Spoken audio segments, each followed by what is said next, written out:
વિદ્યાર્થી મિત્રો, ધોરણ 9 વિજ્ઞાનની અંદર આપણે પરમાણુનું બંધારણ વિશે પાઠ આપણે જોતા હતા. પરમાણુના બંધારણ વિશે અલગ અલગ વૈજ્ઞાનિકોએ અલગ અલગ પોતાના મંતવ્ય રજૂ કર્યા, કેટલાકે એમના પ્રયોગો રજૂ કર્યા. દાખલા તરીકે રુથરફોર્ડનો પરમાણુ નમૂનો એના પ્રયોગના આધારે થયો, થોમ્સનનો પરમાણુ નમૂનો, અને એના આધારે એવું નક્કી થયું કે કોઈ પણ તત્વના મધ્ય ભાગમાં એક પરમાણુ કેન્દ્ર આવેલું છે અને એની અંદર પરમાણુનો સમગ્ર ધન વીજભાર રહેલો છે. આ સિવાય રુથરફોર્ડનો પરમાણુ નમૂનો ઇલેક્ટ્રોનની ગોઠવણીને સમજાવી શક્યો નહીં.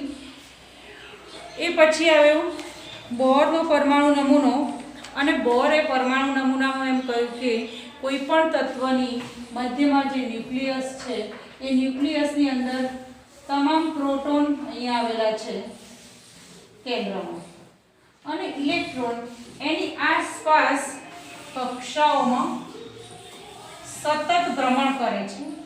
ભ્રમણ દરમિયાન એમની ઉર્જામાં ઘટાડો થતો નથી. આમ તો કોઈ વસ્તુ કેવી હોય કે સતત કોઈ વસ્તુ ઘૂમતી રહેતી હોય તેની ઉર્જા તો ઓછી થાય, ઉર્જા ઓછી થાય. અહીંયા ઇલેક્ટ્રોનની ઉર્જા ઓછી થતી નથી. જો ઇલેક્ટ્રોનની આમે તમે કોઈ વર્તુળાકાર માર્ગ પર ગતિ કરતો હોય, પેલું તમે બાંધો છો ને દોરીને, પેલું લંગર બાંધો પથ્થર, પછી આમાં ફેરવ્યા કરો, ક્યાં સુધી ફરે?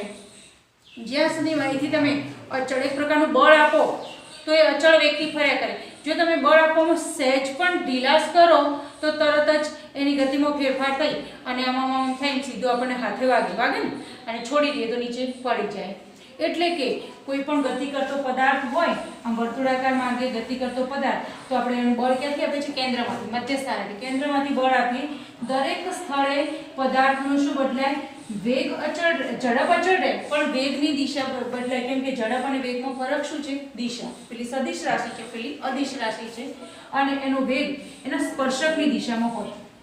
કોઈ ગોળ વસ્તુ ફરતી હોય, ક્યાંકથી છૂટી પડી જાય, પેલા ચકડોળ હોય, ચકડોળ ક્યારેક કોઈ જગ્યાએ તમે સાંભળો છો ન્યૂઝમાં કે છૂટું પડી ગયું ચકડોળ, તો પડી જાય ક્યાં?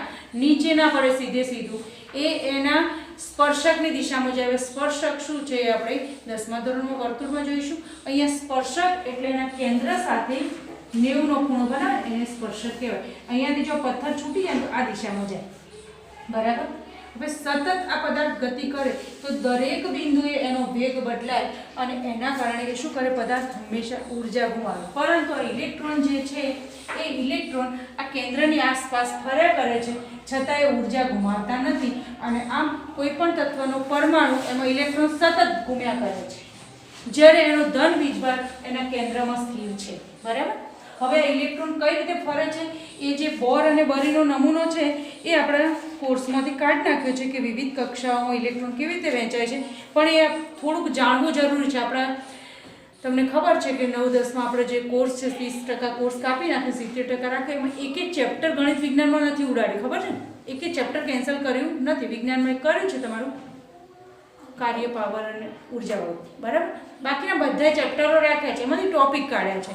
હવે આ આગળનો ટોપિક ચલાવવા માટે આપણે આટલું ખાલી એનો નમૂનો જોવો પડે કે બોર અને બરીનો નમૂનો કઈ રીતે છે, એટલે કે એને પરમાણુમાં ઇલેક્ટ્રોનની ગોઠવણી કઈ રીતે દર્શાવી છે. તો એ એમ કહે છે કે પહેલી કક્ષા હોય, પહેલી કક્ષા એટલે કે કેન્દ્રથી જે પહેલું સર્કલ છે તે, એમાં 2 ઇલેક્ટ્રોન રહે. બીજું છે એમાં 8 રહે. કેટલા રહે? 8. ત્રીજામાં પણ 8 રહે. આમ તો 16 રહે. 2, 8, 18. 2, 8, 8, 8, 18, 32 એ પ્રમાણે થાય. પણ 2 મુખ્ય કક્ષાઓની વચ્ચે એક ગૌણ કક્ષા રહેલી હોય છે. આ કે પહેલી કક્ષા, બીજી L, ત્રીજી આવે M, પછી આવે N, બરાબર. આપણે 10મા સુધી આ 4 જ કક્ષાઓ ભણીશું, K, L, M અને N.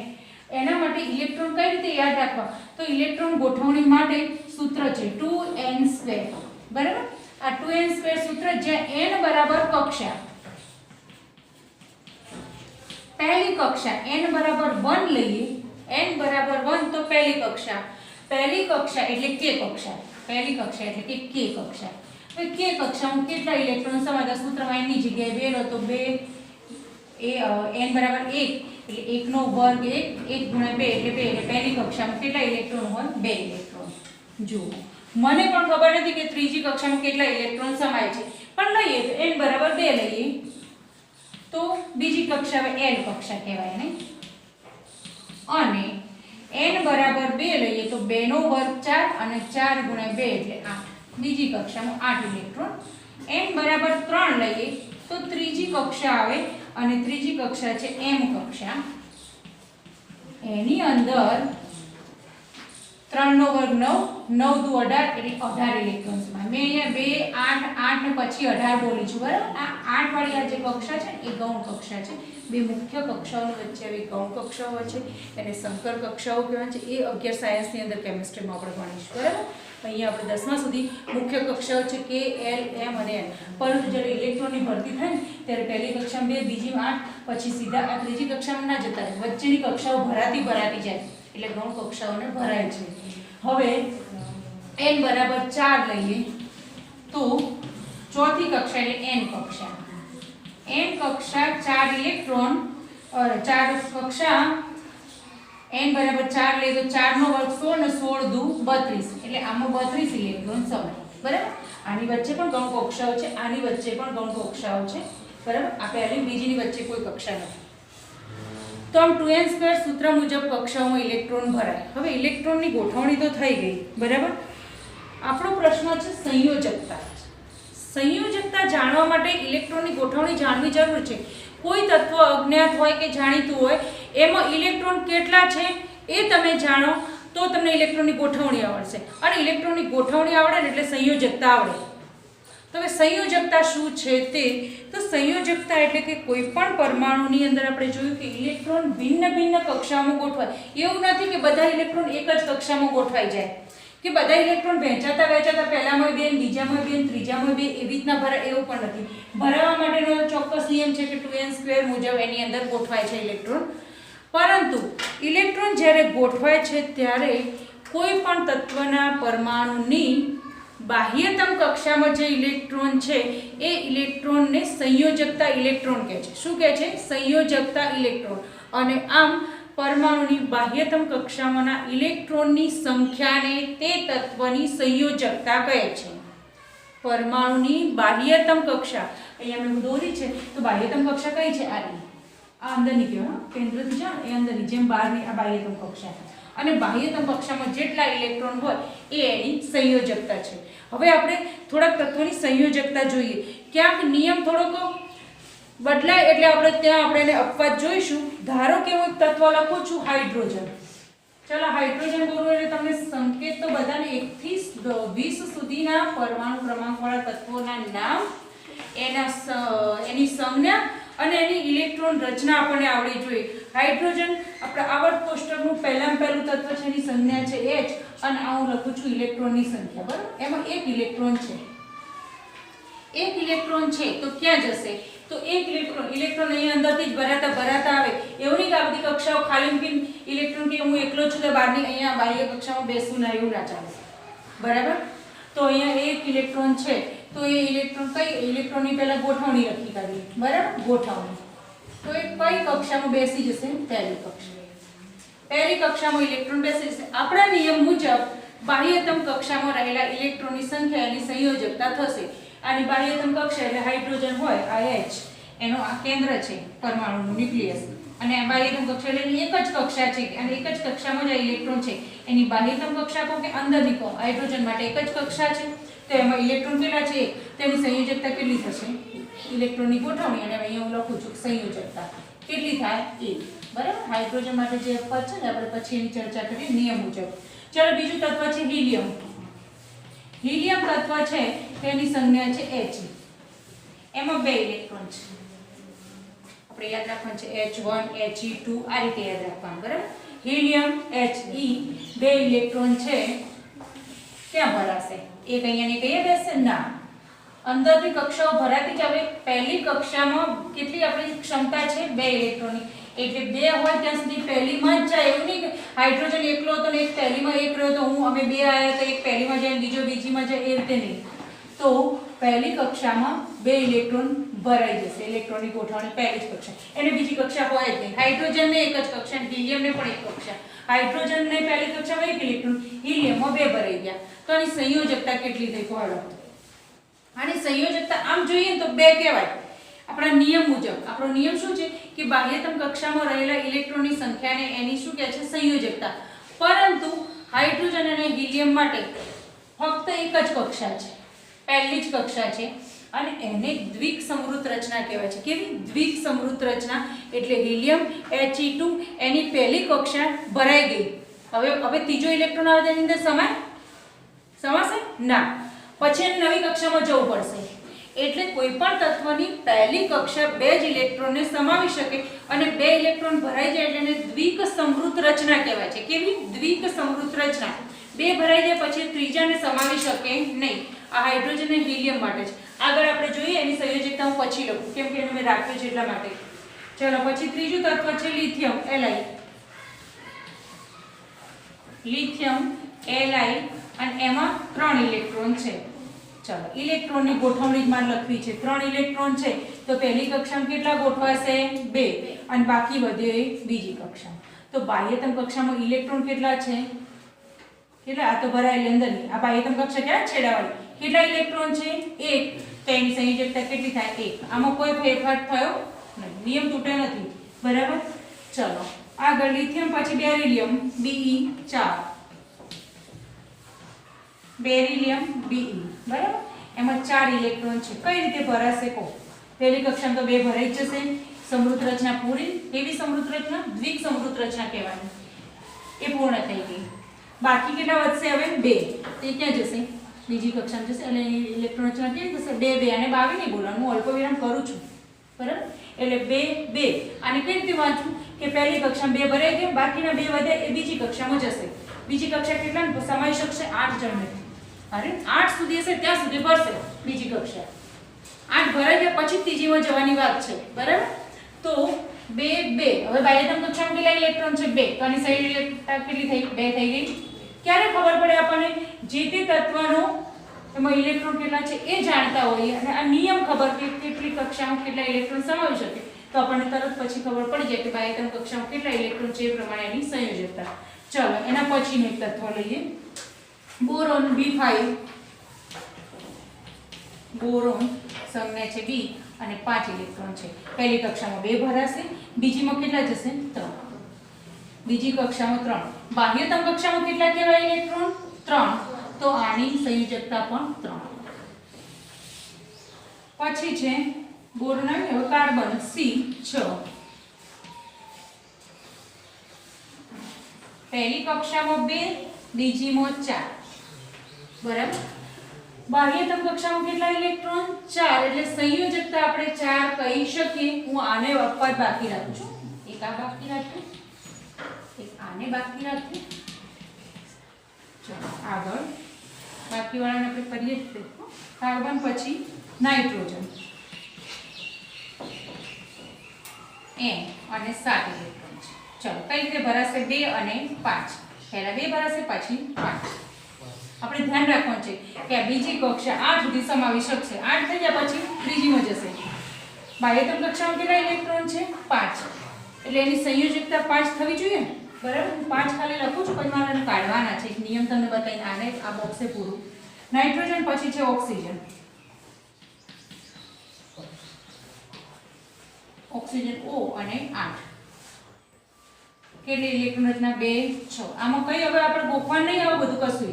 ખાલી આ આવડું જેની સંજ્ઞા આવડે કેટલા ઇલેક્ટ્રોન છે ખબર પડી. આ તો આવડશે જ. બાહ્યતમ કક્ષામાં કેટલા ઇલેક્ટ્રોન? 6. તો સંયોજકતા આમ તો 6 થવી જોઈએ ને, પણ કેટલી થાય છે એ પણ પૂરું. એકવાર સમૃદ્ધ આવી જાય ત્યાં સુધી લઈ લઈએ. ઓક્સિજન પછી ફ્લોરિન. Fluorine F9. બરાબર. ઇલેક્ટ્રોન રચના 2 અને કેટલી થાય? 7. બાહ્યતમ કક્ષામાં 7 ઇલેક્ટ્રોન, એને પણ બાકી રાખું. ફ્લોરિન પછી આવશે નિયોન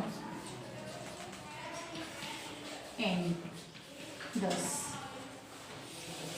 અહીંયા છે 10 એટલે 2 8. જો આ બીજી કક્ષામાં આપણી કેટલી ક્ષમતા છે? 8 ઇલેક્ટ્રોનની છે. 8 પૂરા થઈ ગયા. હવે બીજો કોઈ ઇલેક્ટ્રોન હશે તો ત્યાં ભરાશે નહીં. પછી એને ત્રીજી લાઈન કરવી પડશે ને, ત્રીજા સર્કલમાં જશે. તો આની હવે કક્ષા ભરાઈ ગઈ ને કક્ષા. હવે નહીં સમજો, હવે ત્રીજી લાઈન શરૂ થશે. તો આપણા નિયમ મુજબ બાહ્યતમ કક્ષાના ઇલેક્ટ્રોન જે છે એ ઇલેક્ટ્રોનને એને સંયોજકતા ઇલેક્ટ્રોન કહે છે અને એને સંયોજકતા કહે છે. હવે બીજા એક નિયમ પર એની સાથે સાથે આવી કે કોઈ પણ તત્વની બાહ્યતમ કક્ષામાં ફક્ત હિલિયમ જ એવું છે કે જે દ્વિક સમૃદ્ધ રચના ધરાવે છે. હિલિયમ એ જ એવી કક્ષા છે કે જે 2 ઇલેક્ટ્રોન ભરાવાથી સમૃદ્ધ થઈ જાય છે. સમૃદ્ધનો અર્થ કે હવે બીજાને સમાવી શકશે નહીં, એનો અર્થ એવો. બરાબર. હિલિયમની દ્વિક સમૃદ્ધ રચના છે એટલે 2 ને જ સમાવી શકશે. હિલિયમ સિવાયના બાકીના બધા જુઓ બાહ્યતમ કક્ષામાં 3 ને સમાયા, 4 ને સમાયા, 8 સુધી સમાવી શકશે. એટલે હવે બાકીના બધા તત્વોમાં દ્વિક અષ્ટક રચના પૂર્ણ થશે. કેવી? અષ્ટક રચના. સમૃદ્ધ રચના પણ કેવી? અષ્ટક રચના. ફક્ત હિલિયમમાં જ દ્વિક સમૃદ્ધ રચના, બાકીના બધામાં અષ્ટકની સમૃદ્ધ રચના પૂર્ણ થશે. હવે He માં 2 ઇલેક્ટ્રોન છે, બાહ્યતમ કક્ષા કહો કે પહેલી કક્ષા કહો, પૂર્ણ થઈ ગઈ. બરાબર. હવે બીજા ઇલેક્ટ્રોન સમાવી શકવાના છે? ના. એ ઇલેક્ટ્રોન આપશે કોઈને? ના. ઇલેક્ટ્રોન રચના પૂર્ણ થઈ જાય, જેની સમૃદ્ધ થઈ જાય, એ કોઈને આપે નહીં કે કોઈના લે પણ નહીં. એટલે આ કોઈને આપશે નહીં, લેશે નહીં, એમાં કઈ આગુ પાછું થશે નહીં. માટે એની સંયોજકતા થશે 0. બરાબર. ચલો પછી આની સંયોજકતા 1, આની 2, આની 3. હવે આની વાત આવી. બાહ્યતમ કક્ષામાં 4 ઇલેક્ટ્રોન હોય એટલે એને અષ્ટક પૂર્ણ કરવા માટે બીજા 4 જોઈએ, કેમ કે 8 ને સમાવવાની ક્ષમતા છે. બીજા 4 જોઈએ ને, બીજા 4 ઇલેક્ટ્રોન એને જોઈએ. એ કોકની પાસેથી 4 મેળવે તો એની સંયોજકતા 4 કહેવાય, અથવા એ કોકને 4 આપી દે તો એની સંયોજકતા 4 કહેવાય. બરાબર. પણ આપણે આગળ જોઈશું આગળના પાઠમાં કે આ કાર્બન જે છે એ કાર્બન એક અદ્વિતીય તત્વ છે. એ કોઈને 4 આપતું નથી કે કોઈની પાસેથી 4 મેળવતું નથી. એ પોતે કોઈને ના આપે તેને કોઈ આપે પછી 4 ના આપે. એ ભાગીદારી કરવાનો ગુણધર્મ ધરાવે છે. કેવું? ભાગીદારી કરવાનો ગુણધર્મ ધરાવે છે. અને એ આપણે 10મા ધોરણમાં જોયું છે, એના આધારે આખું ચેપ્ટર છે કાર્બનિક સંયોજનો. આપણે અહીંયા જોઈએ કે એની બાહ્યતમ કક્ષામાં 4 ઇલેક્ટ્રોન છે એટલે એની સંયોજકતા 4 કહેવાય. કેવી કહેવાય? 4. કેમ કે એ 4 ઇલેક્ટ્રોન પૂર્ણ થશે તો એની અષ્ટકે પૂર્ણ થશે, અથવા 4 કોકને આપી દેશે તોય અષ્ટક પૂર્ણ થઈ જવાનું છે. આ એને 4 આપી દે કોઈને તો એને 2 રહે ને, 2 એટલે દ્વિક સમૃદ્ધ રચનાવાળું અષ્ટક તો એનું પૂર્ણ થયું, દ્વિક પૂર્ણ થયું. બરાબર. અથવા એને કોઈ 4 આપે તો 2 8 થઈ જાય એનું, તો પણ એનું અષ્ટક પૂર્ણ થયું. પરમાણુ એકબીજાને ઇલેક્ટ્રોન આપલે કરે તો કઈ રીતે કરે ખબર છે? જેની પાસેથી લે ને તો એ અષ્ટક પૂર્ણ થાય એવું રચના કરે, અને ગુમાવે તો પણ એ રીતે. દાખલા તરીકે આને કોઈ તત્વ છે, ઇલેક્ટ્રોન આપે, અને બાહ્યતમ કક્ષામાં કેટલા છે ઇલેક્ટ્રોન? 5. આને સમૃદ્ધ કરવા માટે કેટલાની જરૂર પડે? 3 ની જરૂર પડે. 3 ની જરૂર પડે. એને કોઈ 2 આપે તો ના ચાલે. 2 આપે એની પાસે કેટલા થાય? 7 થઈ જાય. બાહ્યતમ કક્ષામાં 7 થાય ને, એવી રીતના આપણે થાય નહીં. કોઈ એને 1 ના આપે, એને આપવું હોય તો આપવાવાળાએ 3 જ આપવા પડે. કેટલા આપવા પડે? 3. એટલે આને કાં તો આને ગુમાવવા હોય તો આને 5 ગુમાવી દેવાના, તો અંદરની ભરાઈ પહેલી કક્ષા ભરાઈ જશે. ખ્યાલ આવે છે? બરાબર. તો હવે જ્યાં જ્યાં બાહ્યતમ કક્ષામાં 4 હોય, 4 એટલે બરાબર મધ્ય ભાગે આવી ગયા. 4 આપે અથવા કોઈ લઈ લે, પણ 4 વાળાને કોઈ આપે નહીં, કોઈ લે નહીં, એટલે ભાગીદારી કરે. 4 પછી શું થાય છે? બાહ્યતમ કક્ષામાં 5 હોય એટલે આ 5 કોઈને આપવાની વૃત્તિ નહીં ધરાવે, એના કરતા 3 મેળવશે. 3 મેળવીને અષ્ટક પૂર્ણ કરશે. જુઓ આ શું કરશે? 3 મેળવીને અષ્ટક પૂર્ણ કરશે. 5 આપીને અષ્ટક પૂર્ણ નહીં કરે. બરાબર. એટલે એ 3 મેળવશે, માટે એની સંયોજકતા થશે 3. કદાચ બુકમાં 5 અને 3 બંને આપ્યું હશે કે ફોસ્ફરસ થી આપેલું છે. આ ફોસ્ફરસમાં છે. એટલે આપણે એની સંયોજકતા 3 કરવાની. આ આપણી પરફેક્ટ સંયોજકતા છે, આને આપણે કાઢી નાખીશું. તો 3 કઈ રીતે આવે એ પહેલા હવે સમજી લો. કઈ રીતે 3 આવે?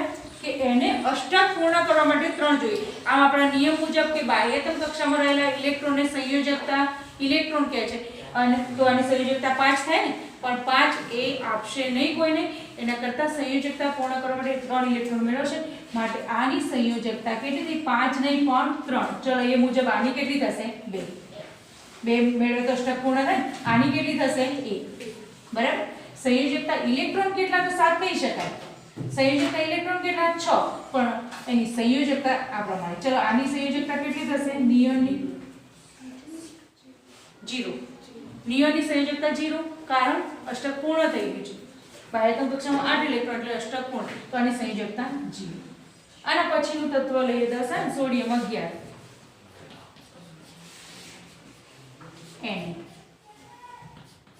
ચાલો ઇલેક્ટ્રોન રચના 2 8. હવે એક ઇલેક્ટ્રોન છે વધે 8 ને 2 10 થાય, એક રહ્યો ને એવું ને 8 ના ભેગું બે જઈએ આપણે 9 જણા, ના નથી જગ્યા, એને નવી લાઈનમાં જ જવું પડે. આમાં 3 લાઈન થઈ ગઈ એટલે 3 સર્કલ થયા, બરાબર. તો એની ઇલેક્ટ્રોન રચના કેટલી? 2 8 1. બોલો હવે આનો આની સંયોજકતા કેટલી થાય? 1 થાય. હવે બાહ્યતમ કક્ષા આ થઈ ગઈ એટલે આને જોવાની. બીજું આગળ જોઈએ, મેગ્નેશિયમ Mg મેગ્નેશિયમ 12 છે, એમાં ઇલેક્ટ્રોન 12. ચાલો ગોઠવણી લખીએ, 2 8 8 ને 2 10 ને 2 12. સંયોજકતા કેટલી? 2, બરાબર. મેગ્નેશિયમ Mg પછી એલ્યુમિનિયમ એલ્યુમિનિયમ Al 13 2 8 3. સંયોજકતા કેટલી? 3. એલ્યુમિનિયમ પછી સિલિકોન આવશે, Si સિલિકોન 14 2 8 4 8 ને 2 10 4 14, બરાબર. સંયોજકતા 4, બરાબર. સિલિકોન એસે પછી ફોસ્ફરસ P F ના થાય P. ચાલો P છે તો એમાં 15 ઇલેક્ટ્રોન છે, 2 8 અને 5. હવે સંયોજકતા બોલો પેલાની જેમ, બરાબર. એને આને સરખાવું છું. બોલો કેટલી સંયોજકતા થશે? 3. બાહ્યતમ કક્ષામાં 5 ઇલેક્ટ્રોન છે, તેની સંયોજકતા 5 નહીં કહી શકીએ, કેમ કે એને અષ્ટક પૂર્ણ કરવા માટે 3 ઇલેક્ટ્રોનની જરૂર પડશે, બરાબર. એટલે નિયમ અપવાદ ક્યાંથી શરૂ થાય? 4 પછી 5 હોય ત્યારે 3 મેળવવા વાળી. એના પછી ફોસ્ફરસ P પછી કોણ આવે છે? સલ્ફર S 16, સલ્ફર S 16 2 8 અને 8 ને 2 10 ને 6 16. એટલે સંયોજકતા કેટલી? 2. ખૂટે એટલા સંયોજકતા. સલ્ફર S પછી ક્લોરીન Cl 17, ક્લોરીન Cl અને 17. તો 2 8 7 1. સરસ. અને પછી આવે આર્ગોન Ar 18, આર્ગોન Ar અને 18. 2 8 અને 8 શૂન્ય સંયોજકતા. તો આ તત્વો જેની સંયોજકતા શૂન્ય છે તે પછી કાઢ્યું નિયમ